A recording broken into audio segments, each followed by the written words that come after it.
तो ये एक सिस्टम ने भी संकेत कर दिया है कि अब हम पत्रकार को किसी भी प्रकार का अपना सहयोगी मानकर नहीं चलते इस लोकतंत्र की यात्रा में। तो कहीं भी दिल्ली में जैसे उर्मिलेश जी कह रहे थे कि हटाए जा रहे हैं और छोटे जगहों पर मुकदमों में फंसाए जा रहे हैं और मारे जा रहे हैं। हम लोग आवाज़ उठाते हैं मगर वो आवाज़ कुछ दिनों के बाद दम तोड़ देती है, पहुंचती नहीं। तब तक कोई और पत्रकार उस लाइन में शिकार होने के लिए खड़ा मिलता है किसी और नाम से, किसी और जगह। मुकेश चंद्राकर की हत्या सिर्फ कई साल लग जाते हैं एक पत्रकार को पत्रकार बनने में। एक दिन में वो नहीं बनता है। कितना उसके भीतर कहानी कहने, कहानी को समझने, घोटाले को उजागर करने के जो अनुभव होते हैं वो धीरे धीरे बनते हैं, धीरे धीरे उसका कौशल आता है, तब वो जाकर पारंगत होता है और बड़े घोटालों को एक्सपोज करना शुरू करता है। तो सिर्फ मुकेश चंद्राकर की हत्या नहीं हुई है, उस कौशल की भी हत्या हुई है। और यहाँ एक तस्वीर है जहाँ वो पत्रकारों की सुरक्षा से के जुड़े सवाल को लेकर आंदोलन में सबसे आगे चल रहा है, बैनर के भी आगे मुट्ठी ताने चल रहा है। तो पत्रकारिता के लिए लड़ने वाले एक नौजवान पत्रकार की भी हत्या कर दी गई है। ये देखना सुखद रहा कि छत्तीसगढ़ के सभी पत्रकार मुकेश चंद्राकर को काफ़ी निकटता से जानते हैं, उसके काम के बारे में, काम को लेकर उससे परिचित हैं।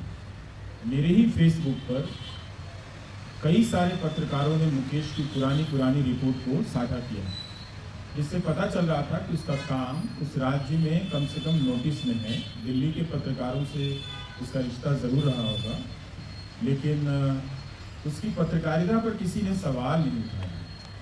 शायद ये वजह थी कि उस ठेकेदार को ये बात चुभ गई होगी उसकी खबर को लेकर कि किस स्तर के पत्रकार ने उसकी जो ठेकेदारी को लेकर जो सवाल उठाए थे किया है। और उसकी हत्या सिर्फ एक पत्रकार की हत्या नहीं है, बल्कि छत्तीसगढ़ में और दूसरे राज्यों में ऐसे चल रहे न जाने कितने ही घोटालों पर पर्दा डाल दिया गया। कोई मुकेश जैसा उत्साही पत्रकार अब उन घोटालों पर हाथ डालने से डरेगा, सोचेगा या उसे कोई हतोत्साहित करेगा कि मत करो, तो बहुतों ने राहत की भी सांस ली होगी। क्योंकि हुआ यह है कि जो संस्थानिक मीडिया है उसने इस तरह की खबरों पर हाथ लगाना बंद कर दिया। अब YouTube या निजी स्तर पर जिनके जिस रूप के प्लेटफॉर्म में वो अपने जोखिम पर इस तरह की खबरें कर रहे हैं हर राज्य की। इसलिए आप देखिएगा कि पहले उनका टकराव प्रशासन से होता है। प्रशासन उन पर तरह तरह की बंदिशें लगाता है, तरह तरह के मुकदमे करता है, और ये आए दिन की घटना हो गई।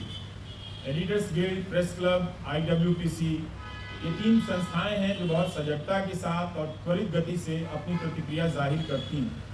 लेकिन इसके बाद भी जो प्रशासन का मन बढ़ा है कि पत्रकारों को किसी तरह कुचल देने का, क्योंकि उसे पता है कि अब इनकी सुरक्षा हटा ली गई है, अब इनके पास कोई सुरक्षा कवच है नहीं, तो उसका दमन करना उस अफसर के लिए भी बहुत ज़्यादा आसान हो गया है। तो ये एक सिस्टम ने भी संकेत कर दिया है कि अब हम पत्रकार को किसी भी प्रकार का अपना सहयोगी मानकर नहीं चलते इस लोकतंत्र की यात्रा में। तो कहीं भी दिल्ली में जैसे उर्मिलेश जी कह रहे थे कि हटाए जा रहे हैं और छोटे जगहों पर मुकदमों में फंसाए जा रहे हैं और मारे जा रहे हैं। हम लोग आवाज़ उठाते हैं मगर वो आवाज़ कुछ दिनों के बाद दम तोड़ देती है, पहुंचती नहीं। तब तक कोई और पत्रकार उस लाइन में शिकार होने के लिए खड़ा मिलता है किसी और नाम से, किसी और जगह पर। लेकिन हम फिर भी यहाँ से बहुत कुछ कर सकते हैं, यही कि उसके परिवार की आर्थिक मदद के लिए हम अपनी तरफ से व्यवस्था कर सकते हैं। जिन संस्थानों से जुड़ा रहा है उन संस्थानों को press club of India, editors guild of India की तरफ से पत्र भेजा जा सकता है कि आप भी मुकेश के परिवार को कुछ आर्थिक मदद दीजिए। और इस तरह के कोष से उसके परिवार को आर्थिक मदद दी जा सकती है। बहुत सीमित ही है ये भी मदद, लेकिन फिर भी कोई तरीका निकालना चाहिए कि उसके परिवार को थोड़ी राहत पहुँचे। जो आजीविका पर भी हमला किया गया, उसका पूरा परिवार उस संकट में चला गया है।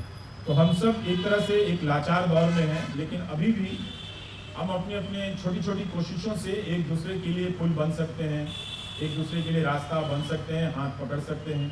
बीजापुर के पत्रकारों ने कितनी त्वरित गति से मुकेश की हत्या के विरोध में वहाँ बंद का आयोजन किया, प्रदर्शन किया। ये बड़ी बात है कि उस जिले में भी पत्रकारों ने मुकेश को लेकर एकजुटता दिखाई है।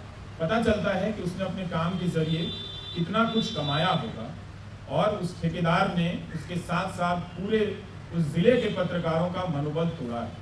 और आप देखिए कि इधर के 1 साल या 2 साल का पैटर्न देखिए ट्विटर पर ही ज़्यादातर जो वीडियो आता है वो कहाँ से आता है, वो इसी तरह के स्वतंत्र पत्रकार जो ऐसे मौकों पर पहुंचे होते हैं जहां पहले किसी संस्थानिक मीडिया के पत्रकार को पहुंचना चाहिए था, उसके वीडियो से सब कुछ वायरल कराया जाता है।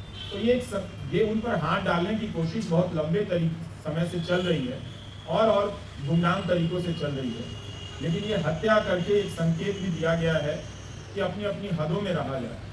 लेकिन हम सब का ये काम है कि हम सबका मनोबल बढ़ाएं, कि ज़रूर अपनी सुरक्षा की चिंता करें, उसे लेकर सतर्क रहें, मगर इसका असर अपने आप पर ना पड़ने दें। जितना हो सकता है आप कीजिए, अपनी समझदारी से कीजिए, अपने भीतर एकजुटता बनाइए, ताकि प्रशासन या प्रशासन से जुड़े ये लोग ठेकेदार किस्म के जिस तरह से दबाव बना रहे हैं, खरीद ले रहे हैं। कितना दुखद था, दैनिक भास्कर में उस ठेकेदार के बारे में पूरा एक लंबा चौड़ा विज्ञापन परिशिष्ट छपा है, जैसे प्रेरणा लेने के लिए वही बचा हुआ।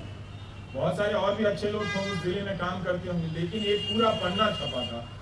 और इसके बजाय वो अखबार अगर पूरा पन्ना उस पत्रकार के काम पर ही छाप देता तो भी पता चलता कि हाँ, आप अपनी आर्थिक मजबूरी के साथ साथ पत्रकारिता को भी एक संतुलित कर रहे हैं। मगर वो भी तो नहीं लिखा, सिंगल कॉलम का पहले पन्ने पर दिखी और बाद में कहीं और पीछे छपी हुई नजर आई। तो हम लोग सबको ही मिलकर बात करते रहें, इसे आगे बढ़ाते रहें, कुछ ऐसी व्यवस्था हो जाए कि हम करें। ये बहुत दुखद है, पर इसी के बीच अच्छा लगा कि प्रेस क्लब ऑफ इंडिया ने श्रद्धांजलि सभा बुलाई और एक तरह से छत्तीसगढ़ को भी ये संदेश भेजा है कि हम सब आपके साथ हैं। हमारे बीच में जितने लोग हैं, उन्हीं इलाकों से आए हुए लोग हैं, वो कोई दिल्ली में ही अवतरित नहीं हुए हैं, अलग अलग जगहों से आए हैं। उन्हें भी पता है कि छोटे ज़िलों में पत्रकारों की क्या हालत है। लेकिन ये मसला कोई व्यक्तिगत पत्रकार का नहीं है, ये मसला था कि सरकार की संस्थाओं के जरिए और मीडिया की अपनी जो बड़े मीडिया घराने हैं उनकी संस्थाओं के जरिए इसको ठीक करने का। मगर उन दोनों ही स्तर पर इनका दोहन किया गया, इनके साथ इनका लगातार शोषण किया गया। पर कुछ काम करना चाहिए कि और पता करना चाहिए कि हम क्या कर सकते हैं। हमारे पास बहुत आसान काम है कि हम उन्हीं स्ट्रिंगर से पता कर सकते हैं कि आपको पूरे दिन भर के वीडियो का कितना पैसा दिया जाता है, और वो लिस्ट यहाँ पर इसी प्रेस कॉन्फ्रेंस में लगा दें, ताकि उनके चैनल के पत्रकार संपादक जब कभी आएँ तो यहाँ पर पढ़ लें कि जो ज़िले के पत्रकार जिसके लिए हम आज जमा हुए हैं उनके साथ क्या हो। ये सवाल कोई आज नहीं उठा है, 10 साल से 20 साल से उठाया जा रहा है इन सवालों को। लेकिन अक्सर आपस की बातचीत में किसी को कमतर दिखाने के लिए, आप सब नहीं बोले, आप अब नहीं बोले साबित करने के लिए, इन सबको पॉइंट स्कोर करने के लिए ये सब बातें कही जाती हैं। लेकिन इन बातों को अभी भी संस्थानिक रूप दिया जा सकता है, ठोस तरीके से हम कर सकते हैं, जिससे पता चले कि हमारा शोषण किस तरह से हो रहा है, काम के घंटे क्या हैं, उन्हें मिलने वाला जो पारिश्रमिक है वो क्या है, कितना है, क्या उससे उनका काम चलता है जिलों के पत्रकारों